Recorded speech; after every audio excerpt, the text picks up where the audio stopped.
When you come to a red light, what is it telling you? Stop.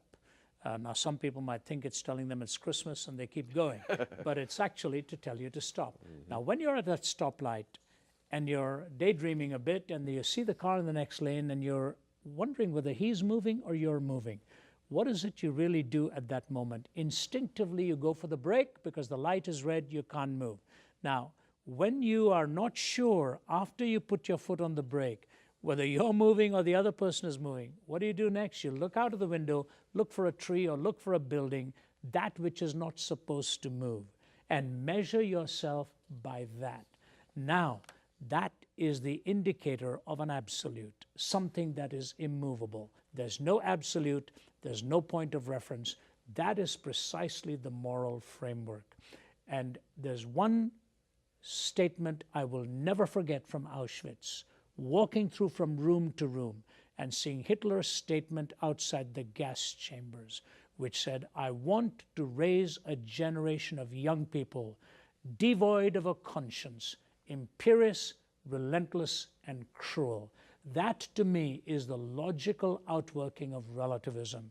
And those who trumpet the triumph of relativism have to realize that is the slippery slope on which we step when we do away with the absolute.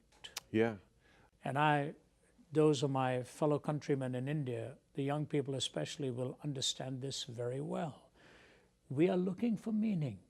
There are songs that are sung in the popular Indian movies that ask for meaning. What does life really mean? I'm not God, I'm not the devil, I'm a human being, but what does that mean?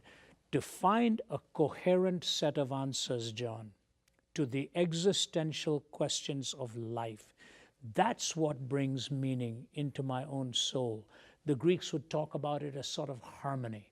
Now we talk about it as sort of coherence with the culture, or we use sociological terms like shared meanings of the past. All of these are anchored to one idea, that in my life I have found meaning.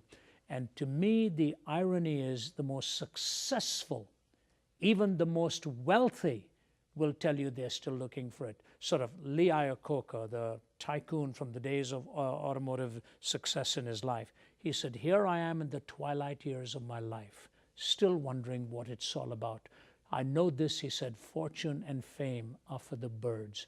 Jack Higgins, I've learned that when you get to the top, there's nothing there. Boris Becker, the great tennis player, who said, you know, his biggest struggle was still with suicide, having attained all these trophies. The loneliest moment in life is when you have just experienced that which you thought would deliver the ultimate, and it has let you down. To me, as a 17-year-old, that was the question. Moral issues and all, yeah, they were all theory, but existentially, what does my life really mean?